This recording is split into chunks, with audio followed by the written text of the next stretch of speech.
ముందుగా గూడెంలోని మహోత్సవాలను ప్రతి సంవత్సరం ప్రతి ఏటా ప్రతి ప్రయాసాలు కూర్చి ఘనంగా నిర్వహిస్తూ కూడా మమ్మల్ని పట్టణం నుంచి పల్లెకు రప్పిస్తూ మహా ఆనందంగా మయూరి నాట్యం చేసిన విధంగా అంటే నెమలిలో అందమైన నెమలిలో నాట్యం చేసిన విధంగా నృత్యాలు చేస్తూ మమ్మల్ని మామోహపరిపించిన మా ఆదివాసీ గూడెంకి ప్రత్యేకంగా పాదాభివందనం తెలియజేస్తున్నాను. ఈ సందర్భంగా అట్లే మరి పిలవగానే అమూల్యమైన దీపావళి నోములు ఉంటాయి, పండుగలు ఉంటాయి.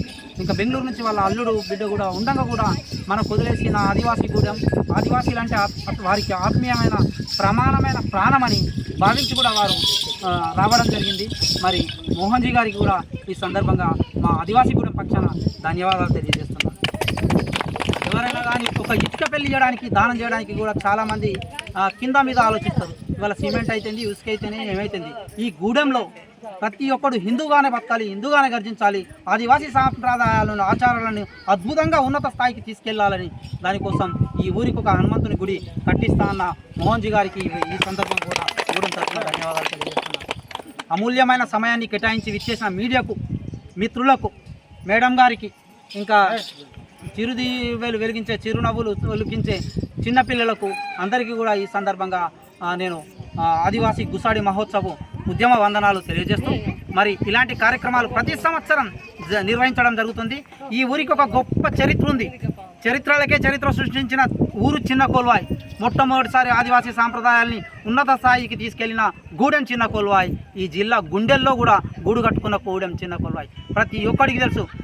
బిల్ కలెక్టర్ నుంచి పడితే డిస్ట్రిక్ట్ కలెక్టర్ వరకు చిన్న కోల్వాయ్ అంటే ఒక విలువున్న గ్రామం. మరి ఆ విలువున్న గ్రామంలో ప్రతి సంవత్సరం లాగానే ఈ సంవత్సరం కూడా గవర్నమెంట్ నుంచి గూడానికి 25,000 రూపాయలు ఖచ్చితంగా శాంక్షన్ చేయడం జరుగుతుంది. మరి కలెక్టర్ గారు కొంచెం దాన్ని ప్రాసెస్లో ఉన్నది కనుక ఈ గూడానికి 25,000 రూపాయలు. ఈ గూడెం చేయబట్టి మిగతా జిల్లాలో అన్ని గూడాలకు 25,000 రూపాయలు వస్తుంది.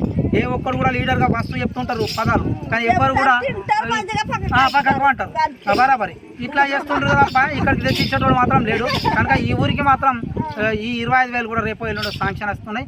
దానికి కూడా మనం ప్రభుత్వానికి ధన్యవాదాలు తెలియజేసుకోవాలి. ఈ సందర్భంగా ప్రభుత్వానికి కూడా ధన్యవాదాలు తెలియజేస్తున్నాం. ఒకటి ఇక్కడ సమస్య దారుణంగా ఉంది. సార్కు తెలుసు, ప్రతి ఒక్క మీడియాకి తెలుసు. మా భూములు మాకు కావాలి.